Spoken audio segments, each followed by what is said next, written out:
بسم اللہ الرحمن الرحیم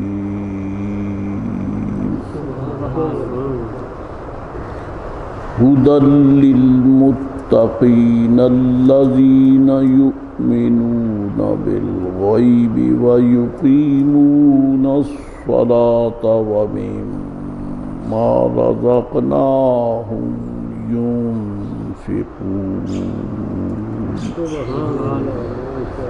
صدق اللہ مولانا العظیم وصدق رسولہ النبی الامین الرؤوف الرحیم الکریم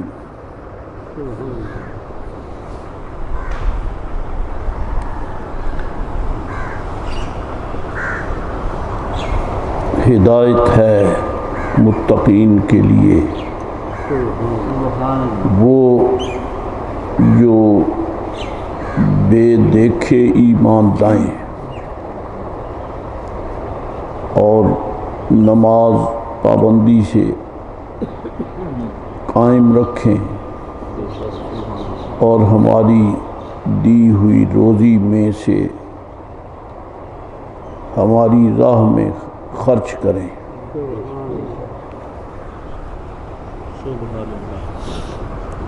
قرآن کریم کی صفات میں سے یہ چوتھی صفت تو یہ تھی کہ متقین کے لیے ہدایت ہے، اور یہ بھی ظاہر ہے کہ قرآن پاک کے احکام و نواہی ان کے پہلے مخاطبین جو ہیں وہ صحابہ کرام ہیں، باقی ایمان والے سارے بعد میں ہیں۔ تو بلا تشبیہ سورج طلوع ہوتا ہے، کبھی آپ نے پہاڑی علاقوں میں سفر کیا ہو تو پتہ چلتا ہے کہ جب سورج چڑھتا ہے تو سب سے پہلے اس کی کرنیں پہاڑ کی چوٹی پر پڑتی ہیں، کیونکہ وہ بلند ہوتے ہیں،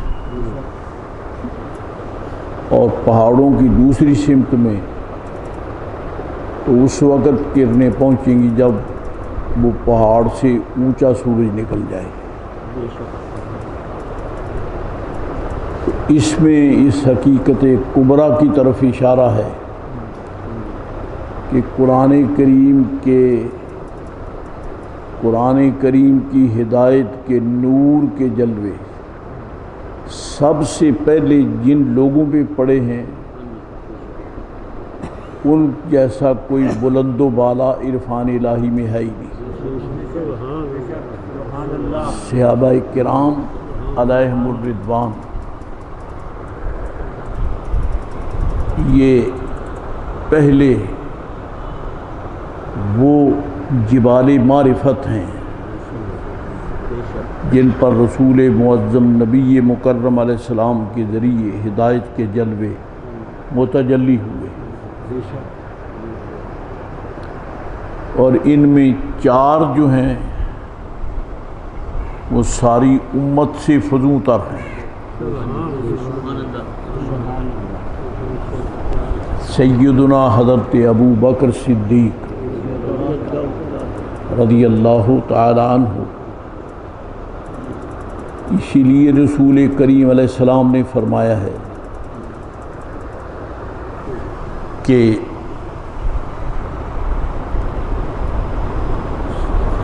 شمس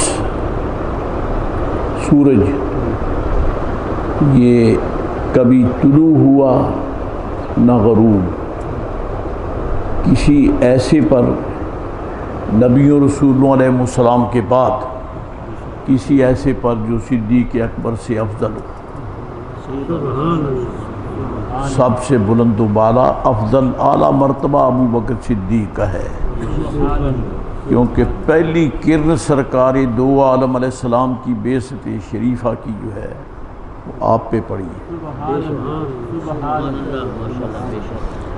اور یہی وجہ ہے کہ آپ کو رسول کریم علیہ السلام کی عظمت کو سمجھنے کے لیے کسی دلیل کی ضرورت نہیں ہے۔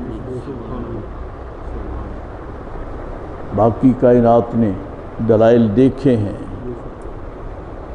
اور سیدنا صدیق اکبر رضی اللہ تعالیٰ عنہ نے جو سرکار دو عالم علیہ السلام کی پاک ذات کو دیکھا، دلائل تو پیچھے رہ گئے، دلائل تو ان کی اداؤں کا نام ہے۔ آپ سب سے افضل ہیں۔ پھر ساتھ میں ام المومنین حضرت خدیجۃ الکبریٰ رضی اللہ تعالی عنہا، تیسرے مبارک شخصیت حضرت جناب شہنشاہ ولایت مولا کائنات علی شیر خدا رضی اللہ تعالی عنہ، اور چوتھے حضرت زید بن حارثہ رضی اللہ تعالی عنہ۔ اور ان کے درجات کے اس حوالے کے لیے وضاحت یہ ہے کہ پختہ عمر کے بزرگوں میں صدیق اکبر سب سے افضل ہیں، یعنی ایمان لانے میں پہلے ہیں، اور نوجوانوں میں یعنی قریب الشباب مولا کائنات افضل ہے۔ سبحان اللہ۔ خواتین میں سیدتنا ام المومنین خدیجۃ الکبریٰ رضی اللہ تعالیٰ عنہ، اور غلاموں میں حضرت سیدنا زید رضی اللہ تعالیٰ عنہ، کیونکہ پہلی تجلیات انہی پہ پڑی ہیں۔ اللہ اکبر۔ تو یہ متقین میں سب سے برتر بالا ہیں۔ اس کے بعد پھر یہ سلسلہ تقسیم ہوتا رہا، حضرات صحابہ کرام کی عظمتیں چمکتی دمکتی رہیں۔ یہی وجہ ہے کہ پوری کائنات میں نبوت کے بعد اولیاء اللہ میں سب سے برتر بالا صحابہ کرام ہیں۔ باقی سب اولیاء، صلحاء، صالحین، واصلین، کاملین، عارفین وہ بعد میں ہیں۔ صحابہ کرام علیہم الرضوان پہلے ہیں، کیونکہ یہ ہدی للمتقین کا پہلا حوالہ یہی ہے۔ تقوی ظاہر ہی ان کے وجود سے ہوا ہے۔ قرآن پاک کی تجلیات جس کو تقوی کہتے ہیں وہ ظاہر ہی ان کی ذوات قدسیہ سے ہوا ہے۔ اس لیے حضرات صحابہ کرام علیہم الرضوان رب العزت جل مجدہ العظیم نے ان کو متقین فرمایا ہے، جس سے یہ بات واضح ہوتی ہے کہ قرآن کریم کی سچائی، صداقت اور انوار و برکات میں ان حضرات کا کائنات میں کوئی جواب نہیں ہے۔ بہت ادب سے عرض کرتا ہوں، باقی کائنات نے پڑھ کر مانا ہے، انہوں نے دیکھ کر مانا ہے، انہوں نے دیکھ کر مانا ہے۔ بلکہ میں یوں بھی کہہ دوں تو حرج نہیں ہے کہ قرآن کریم کی آیات بینات سے کیا مراد ہے، انہوں نے حضور کو دیکھ کر مانا ہے۔ سرکار کے جلووں سے پتہ چلا ایمان کسے کہتے ہیں، آپ کی تجلیات حسن سے پتہ چلا کہ عرفان کسے کہتے ہیں، ولایت کسے کہتے ہیں، تقوی کسے کہتے ہیں، زہد کسے کہتے ہیں، تبتل الی الحق کسے کہتے ہیں۔ سب کچھ حضور سید عالم علیہ السلام کو دیکھ کر، وہ بڑی مشہور حدیث شریف ہے، حجۃ الوداع، نبی رحمت علیہ السلام جب 25 ذوالقعدہ شریف بروز پیر حجۃ الوداع کے لیے مدینہ عالیہ سے آپ روانہ ہوئے، اور مولا کائنات علی شیر خدا رضی اللہ تعالی عنہ سے آپ نے فرمایا کہ تم یمن جاؤ اور قربانیاں لے کر آؤ، کیونکہ وہاں قربانی کے جانور نسبتاً زیادہ ملتے تھے۔ تو اب ظاہر ہے کہ سرکار علیہ السلام نے کتنی قربانیاں منگوائیں؟ 100 اونٹ۔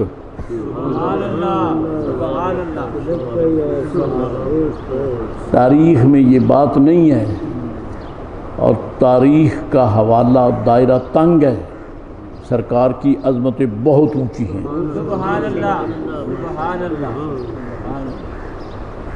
کیونکہ تاریخ یہ نہیں بتا پائی کہ 100 اونٹ کی قیمت جو دی مولا کائنات کو حضور نے، وہ چندہ کیا ہے؟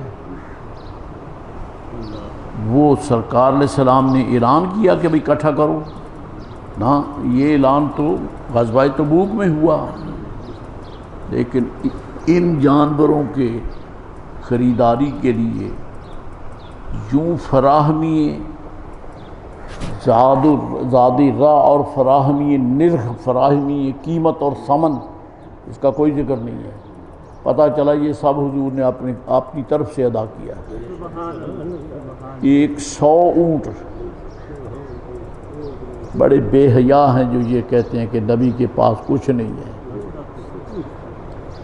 بے وقوف نہیں تو قربانی کا جانور لینا ہو تو 15 دن دھکے کھاتے ہیں منڈی میں، یار پیسے بہتے مانگتے ہیں، اس کو ایک بکرے کی قیمت نہیں اس کے پاس ہے۔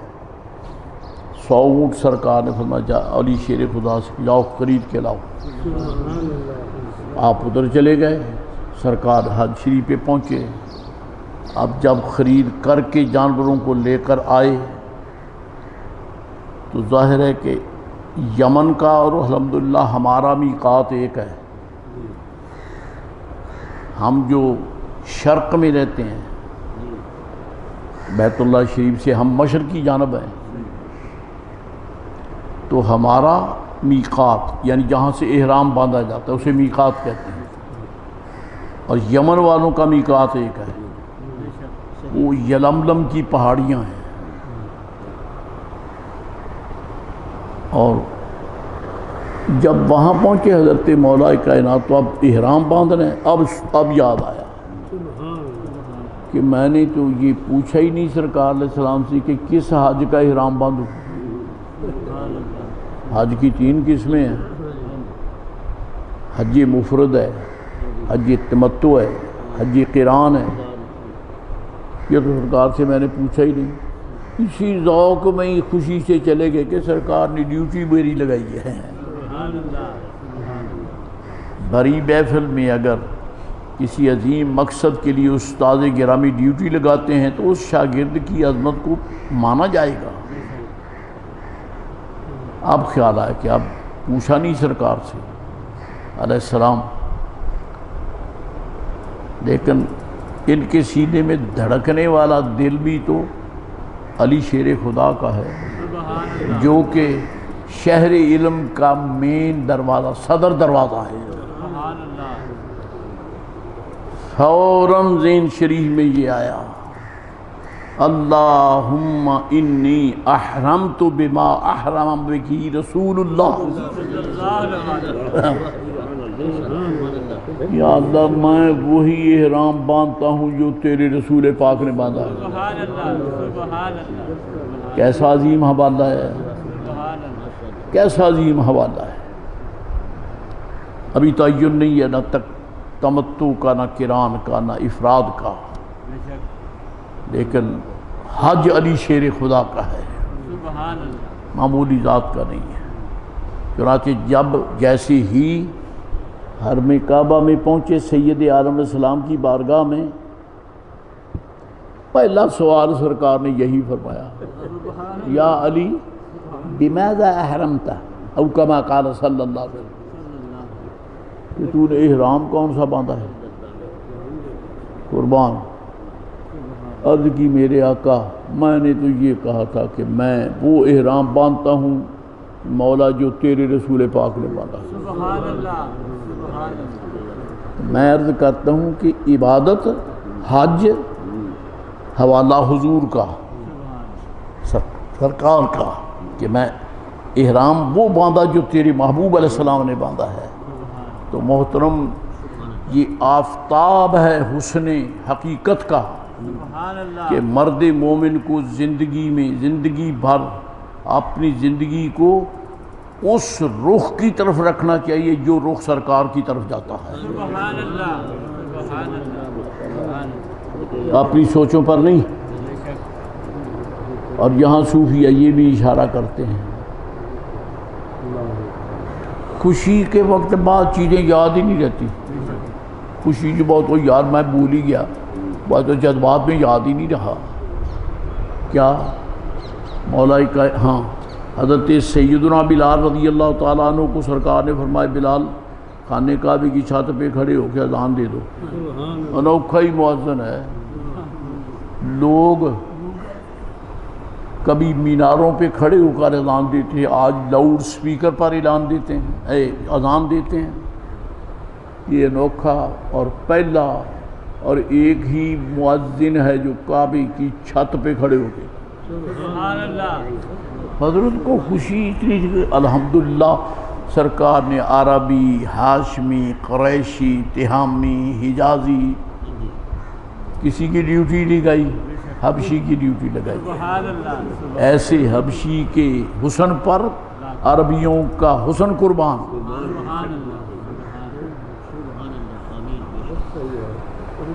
اور پھر ایک مسئلہ اور بھی ہے، بعض لوگ یہ کہتے ہیں، صحیح نہیں کہتے، علماء نے رد شدید کیا ہے، کہتے جی ابو بکر حضرت سرکار سیدنا بلال رضی اللہ تعالیٰ کی زبان موٹی تھی، صحیح تلفظ ادا نہیں ہوتا تھا، سین کو شین بولتے تھے، ساری خرافات ہیں۔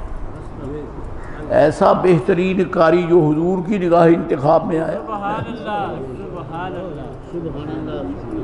آپ کی زبان مبارک موٹی نہیں ہے، آپ کی زبان مبارک میں یہ نہیں کہ حروف ادائے نہیں ہوتے، صحیح ادا ہوتے ہیں، جب ہی تو سرکار کے انتخاب میں آئے ہیں اذان کے لیے۔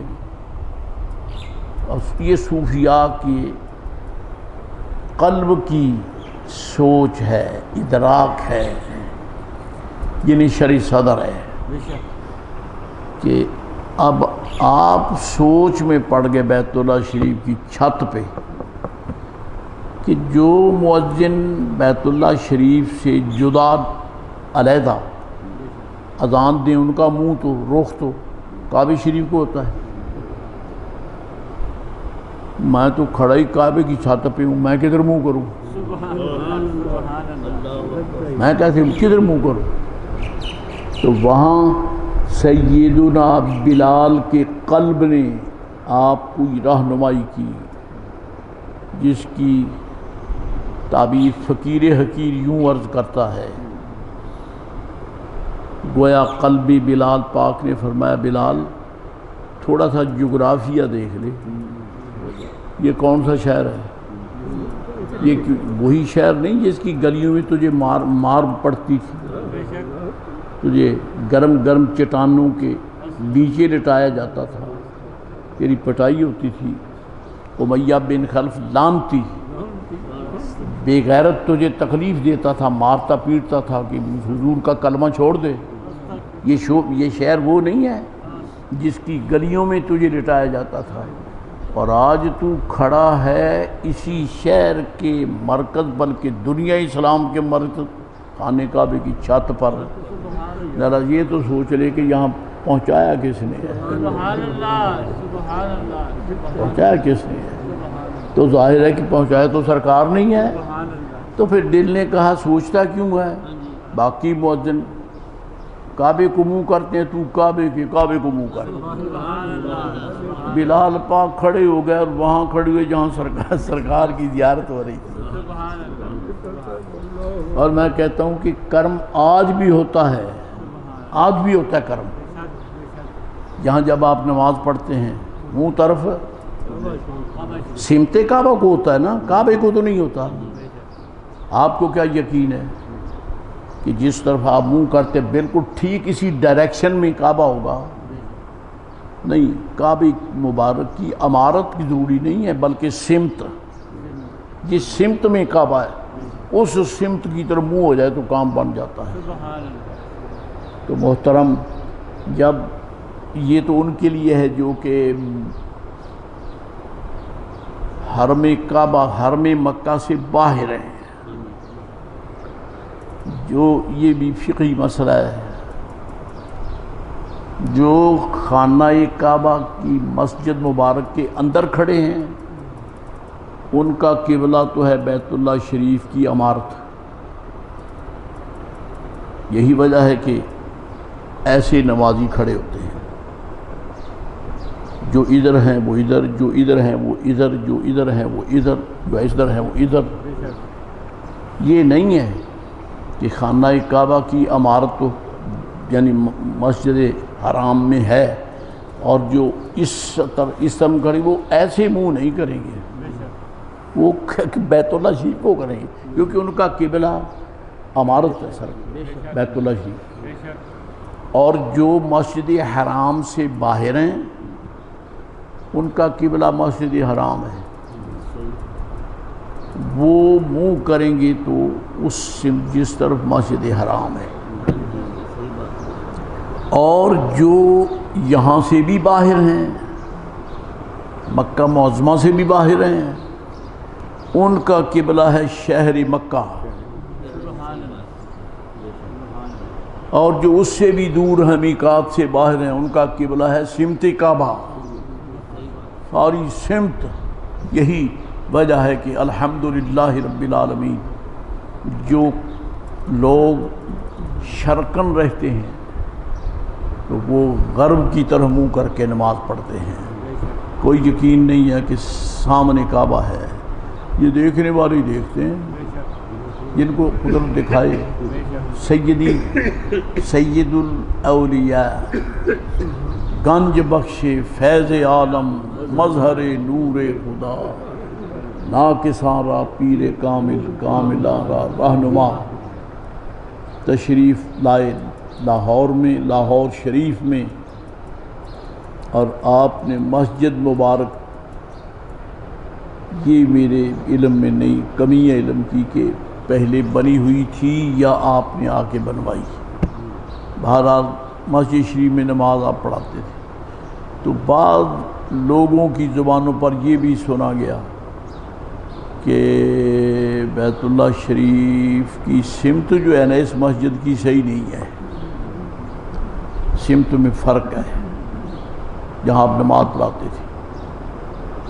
جب حضرت تک یہ بات پہنچی تو آپ نے فرمایا بھی ایسا کرنا، صبح فجر کی نماز میرے ساتھ پڑھنا۔ سبحان اللہ، سبحان اللہ۔ چنانچہ لوگ دھوم سے آئے، پہلے بھی آتے تھے، اور توجہ سے آئے۔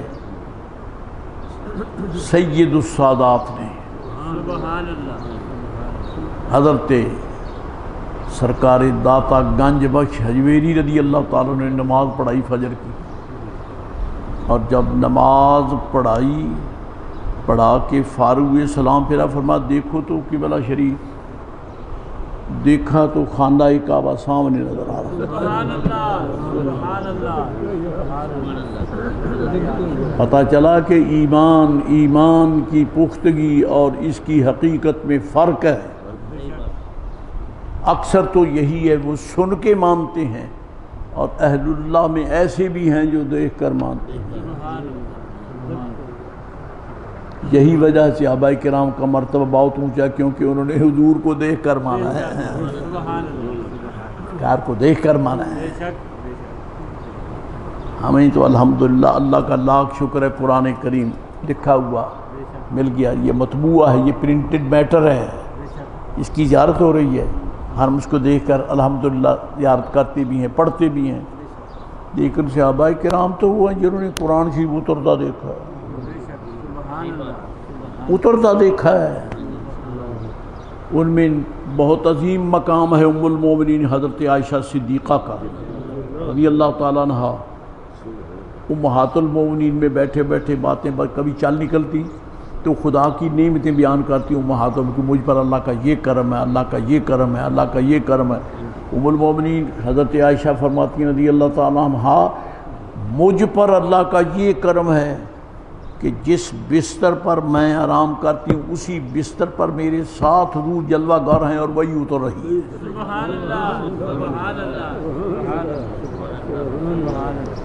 میں نے بڑے ادب سے تعبیر کی ہے بات، بلکہ واضح فرماتے ہیں میرے لحاف میں حضور جلوہ گر ہوتے ہیں اور قرآن شریف کا نزول ہوتا ہے۔ آپ کہیے کہ اس عظیم المرتبت خاتون کی عظمت کو کون بیان کر سکتا ہے؟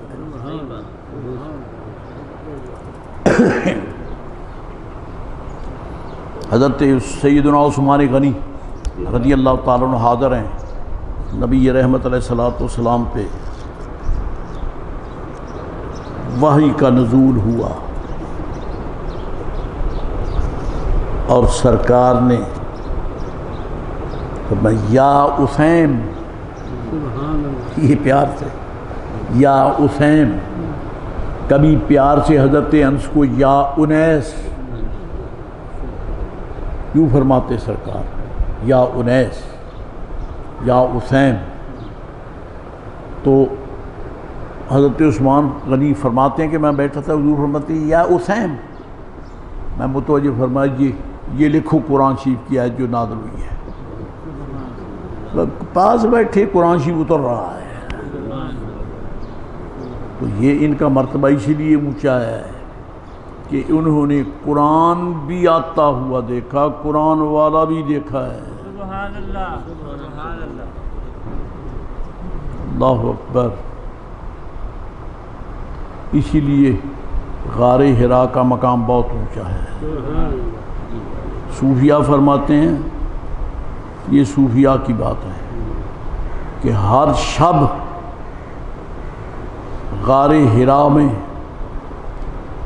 اللہ سبحانہ و تعالیٰ کے فضل و کرم سے عرفاء اولیاء اللہ کی مدبرات کی میٹنگ ہوتی ہے۔ سبحان اللہ، کائنات کے اہل اللہ مقربین مخلصین وہ وہاں جمع ہوتے ہیں اور کائنات کی تقدیر کے فیصلے ہوتے ہیں۔ سبحان اللہ، سبحان اللہ۔ یہ وہ مبارک غار ہے جہاں وحی قرآن کی پہلی تجلی کا نزول ہوا۔ سبحان اللہ، سبحان اللہ۔ تو محترم، ہدی للمتقین،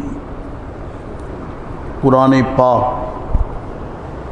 پرہیزگاروں متقین کے لیے ہادی و رہنما ہے۔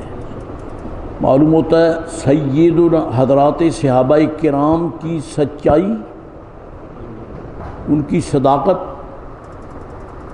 یہ قرآن کریم کی عظمت کی دلیل ہے۔ عظمت کی دلیل ہے، قرآن شریف کی عظمت کی دلیل ہے، کیونکہ جن کے جلووں نے ان صحابہ کو صحابہ بنایا ہے وہ قرآن کے صحابہ حق ہے۔ جو حقائق قرآن شریف نے بیان کیے ہیں وہ صحابہ کرام میں موجود ہیں۔ کسی کو صداقت کا پیکر بنا دیا تو کسی کو عدالت کا پیکر بنا دیا تو کسی کو غیرت کا جناب محترم قبلہ بنا دیا اور کسی کو شجاعت بصارت کا پیکر بنا دیا۔ اور میرے آقا میرے مولا نبی رحمت علیہ السلام کے صحابی رضی اللہ تعالیٰ عنہ حضور فرماتے ہیں جس نے جنتی دیکھنا ہو چلتا پھرتا یہ دیکھ لو۔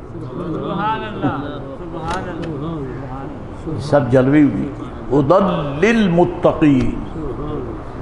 اب یہ ہوا، اس کے ساتھ اب ایک مسئلہ اور بھی ہے۔ قرآن پاک کی برکات نے ان حضرات کو عظمتیں بخشی، ان کی ہدایت قرآن پاک کی بدولت ہے۔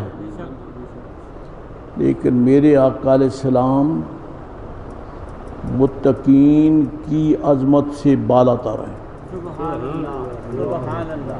آپ بالا تر ہیں بے شک. کیونکہ سرکار کی ہدایت جو ہے یہ قرآن شریف پر موقوف نہیں ہے. صحابہ کرام کی ہدایت قرآن شریف پر موقوف ہے، لیکن حضور کی ہدایت جس مرتبہ ہدایت پر حضور جلوہ گر ہیں، حضور کی ہدایت جو خدا داد ہے وہ قرآن شریف پر موقوف نہیں ہے.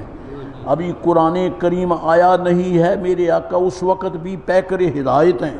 سبحان اللہ سبحان اللہ. پیکر ہدایت ہیں. حضرات گرامی، اس کے متعلق کیا کہا جائے، الفاظ نہیں ملتے، ذہن اتنا رسا نہیں ہے. امام صاحب جو آپ مقرر کرتے ہیں کہ چلیے کوئی امام صاحب ہوں تو اس کے لیے پہلی دلی کیا ہوتی ہے؟ جو مسائل سے واقف ہو، پڑھا لکھا ہو. بکریوں کا چھیڑو تو نہیں پکڑ کے کھڑا کر دیتے ہیں. پڑھا لکھا ہو، کسی مدرسہ اہل سنت و جماعت سے سند یافتہ ہو، مسائل سے واقف ہو، تاکہ جب کوئی مسئلہ پیش آئے تو بیان تو کر سکیں. ہم خود عالم نہیں ہیں، لیکن امام اسی کو رکھیں گے جو عالم ہو، کیونکہ ہم تو ان کی رہنمائی میں چلیں گے نا. جب تک علم نہیں ہوگا اس وقت تک وہ امامت کا اہل نہیں ہے. غلہ منڈی ہو یا بورے والا ہو یا کوئی شہر ہو، کوئی علاقہ ہو، کوئی بستی ہو، کوئی پرگنہ ہو، کوئی جناب علی شہر ہو، کوئی تحصیل اور کوئی ضلع ہو اور کوئی قصبہ ہو، امام پڑھا ہونا چاہیے، پڑھا لکھا. تو میں پوچھتا ہوں کہ جن کے پیچھے ساری کائنات نبوت نے نماز پڑھی ہے ان کے علم کو کون بیان کرے گا؟ سبحان اللہ سبحان اللہ. سرکار سارے نبیوں کے امام ہیں. ہما انبیاء در پناہ تو ان، مقیم در بارگاہ تو ان. تو سلطان ملکی ہما چاکرم، تو مہر منیری ہما اخترم. اور آپ کو یہ بھی علم ہوگا بیت المقدس میں میرے آقا علیہ السلام نے پوری کائنات نبوت کو نماز پڑھائی، نبیوں کو نماز پڑھائی علیہم الصلوات والتحیات. تو پھر یہ ماننا پڑے گا نا کہ پوری کائنات نبوت کے سینوں میں جو علم ہے، جو سرکار مصلی پہ کھڑے ہیں سب سے فزوں تر ہیں. اور آپ اس کا بھی آپ کو علم ہوگا کہ جب سرکاری دو عالم علیہ السلام نے انبیاء و مرسلین علیہ السلام کو نماز پڑھائی، ابھی تو نماز کا حکم ہی اترا. جب حضور نے نماز پڑھائی، پڑھا کر گئے ہیں نا، تو عرش اولا سے ورا رب کریم نے نماز کا حکم دیا ہے. اگرچہ آئی تھی اس کے بعد اتری ہیں، وہاں حکم دے رہی ہے 5. کل اس کا بھی تذکرہ 5 نمازیں ہوں گی. تو 5 نمازوں کا حکم رائے عرش ہوا، ابھی عرش تک گئے نہیں ہیں، کھڑے ہی زمین پر ہیں، نبیوں کی امامت کر رہے ہیں. سبحان اللہ. میں عرض کروں کہ کس مدرسے کا حوالہ دے گا کوئی کہ حضور نے اس مدرسے میں پڑھا جبھی موسیٰ علیہ السلام کے امام ہیں، عیسیٰ علیہ السلام کے امام، فلاں مدرسے سے پڑھا. مدرسے کا نام نہ نشان. سرکار نے انبیاء علیہ السلام کو نماز پڑھائی. اور ایک یہ بھی ہے کہ امام وہ ہو ہمارا جو قوم میں برتر بھی ہو، بالا بھی ہو، اعلیٰ بھی ہو، متقی بھی ہو، پرہیزگار بھی ہو، اور عند اللہ اس کا قرب جو ہے وہ بھی ہونا چاہیے، خدا کرے. اب سارے انبیاء علیہ السلام سرکار مصلی پہ کھڑے ہیں، معلوم ہوتا ساری خوبیاں سرکار کے جسد اقدس میں موجود ہیں. جبھی تو رب کریم کے محبوب علیہ السلام نے انبیاء علیہ السلام کو، جس نے کبھی نماز پڑھائی نہیں، وہ محدثین کو نماز پڑھائے گا کیا جس کو آپ ہی نہیں پتا؟ وہ قاضی مدری ثناء اللہ پانی پتی کو کیا پڑھائے گا؟ وہ حضرت شیخ علامہ قاضی بیضاوی کو کیا پڑھائے گا؟ وہ حضرت صاحب روح المعانی جناب محمود علوسی بغدادی کو کیا پڑھائے گا؟ وہ مفسرین ہے، یہ بکریوں کا چرواہا ہے، یہ کیسے کھڑا ہو سکتا ہے؟ اسے علم ہی نہیں ہے۔ وہ علم کے تاجدار ہیں، پوری کائنات نبوت کا علم اکٹھا ہے، سرکار ان کے آگے نماز پڑھا رہے ہیں۔ معلوم ہوتا ہے کہ کائنات میں اگر علم جسے کہتے ہیں وہ حضور کے سینے کا نام ہے، سبحان اللہ، سبحان اللہ، سبحان اللہ، کے سینے کا نام ہے۔ سچ کہا مفتی صاحب رحمۃ اللہ علیہ نے کہ صحابہ کرام کا تقوی قرآن شریف کے حوالے سے ہے، ان کو یہ مرتبہ قرآن پاک کی برکت سے نصیب ہوا ہے، لیکن سرکار دو عالم علیہ السلام کا تقوی یا حضور کا علم یہ قرآن شریف پر موقوف نہیں ہے۔ قرآن پاک بعد میں اترا ہے، سرکار پہلے آ رہے سبحان اللہ، سبحان اللہ، پہلے آ رہے کیونکہ ترتیب سے نماز پڑھائی حضور نے، جیسے آپ پڑھتے ہیں یہی یہ سرکار نے عطا کی ہے، اس ترتیب سے پڑھو۔ جب شروع کرتے ہیں تو اللہ اکبر سے کرو، اور پھر کیا پڑھو؟ ثنا پڑھو، تعوذ پڑھو، بسملہ شریف ہو، اس کے بعد قرآن شریف کی سورہ فاتحہ ہے، پھر آگے قرآن شریف کی صورت ہے، پھر رکوع میں جاؤ، رکوع میں جاؤ گے تو یہ کہو سبحان ربی الاعلیٰ نہیں کہیں گے، سبحان ربی العظیم کہیں گے۔ پھر جب اٹھیں گے تو کیا کہیں گے؟ اللہ اکبر نہیں کہیں گے، سمع اللہ لمن حمدہ۔ پھر جب سجدے میں جائیں گے تو سبحان ربی العظیم نہیں پڑھیں گے، اعلیٰ پڑھیں گے نا۔ تو یہ علم ہو تو پتہ ہوگا، ذکر ہے، تسبیح ہے، تلاوت ہے، لیکن پتہ ہو تو پھر ہے۔ اور میرے آقا بلا تکلف پڑھا رہے ہیں، بلا تکلف پڑھا رہے ہیں۔ انبیاء علیہ السلام پیچھے پڑھ رہے ہیں، جو ساری زندگی اپنی پاک زندگیوں میں امتوں کی امامت کرتے رہے، آج میرے آقا کے مقتدی ہیں کہ دست بستہ ہے پیچھے حاضر، جو سلطنت آگے کر گئے تھے۔ سبحان اللہ، تو سرکار کا تقوی یہ قرآن شریف پر موقوف نہیں ہے۔ میں ایک اشارہ کر کے اجازت، کیا یہ قرآن شریف کا فیصلہ نہیں ہے؟ ان اللہ یامر بالعدل والاحسان، اللہ حکم دیتا ہے انصاف کا، انصاف کا، اور انصاف یہی ہے کہ جب دو بھائیوں میں میراث تقسیم ہوگی تو برابر برابر ہوگی کہ نہیں؟ برابر ہوگی، برابر ہوگی۔ تو پھر کیا خیال ہے؟ طیبہ طاہرہ حضرت سیدہ حلیمہ سعدیہ رضی اللہ تعالیٰ عنہ فرماتی ہیں میں نے سرکار کو گود میں لے کے دودھ پیش کیا پلانے کے لیے، تو سرکار نے دودھ شوق فرمایا، پیا۔ اب اس پہ بحث کریں تو پھر میں قسماً کہہ سکتا ہوں کہ سعدیہ نے حضور کو دودھ نہیں پلایا، میرے آقا نے حضرت سعدیہ کی روزی کا اہتمام فرمایا ہے۔ سبحان اللہ، سبحان اللہ، بے شک، بے شک۔ چنانچہ فرماتی ہیں جب دائیں طرف سے حضور نے مشرف فرمایا مجھے، بائیں طرف سے نہیں، دائیں طرف سے، ابھی جلوہ گر ہوئے ہی ہیں دنیا میں، بائیں اور دائیں کا فرق جانتے ہیں، سبحان اللہ، ہاں جی، دائیں طرف اور فارغ ہوئے۔ اور ماؤں کی عادت ہے کہ ایک سر سے دودھ پلائیں تو پھر بچے کو دوسری طرف پیش کرتے ہیں۔ فرماتی میں نے حضور کو دوسری سمت پیش کی، دانے اقدس باندھ دائیں سے پیش کیا تو وہ شوق فرما دوسری تو پیا ہی نہیں۔ یہ کیوں نہیں پیتے؟ درکانی سے پوچھیں کیوں نہیں پیتے، سیوطی سے پوچھیں، فرماتے وجہ ذالک من عدل ہی، یہ حضور عدل کر رہے ہیں۔ کہیں کا عدل کرتے ہیں؟ لأنه كان يعلم ان له اخا شريكا في الرضاعة، سرکار کو پتہ تھا کہ میرے ساتھ دودھ پینے والا ایک اور بھی ہے۔ سبحان اللہ، سبحان اللہ، کیا عرفان ہے، کیا علم ہے، یہ ساری حدیں تو عام لوگوں کے لیے، سرکار کو تو بے حد نے بے حد ہی بنایا ہے ہدی للمتقین۔ وآخر دعوانا ان الحمد للہ رب العالمین وما علینا الا البلاغ۔ اللہم صلی علی سیدنا محمد۔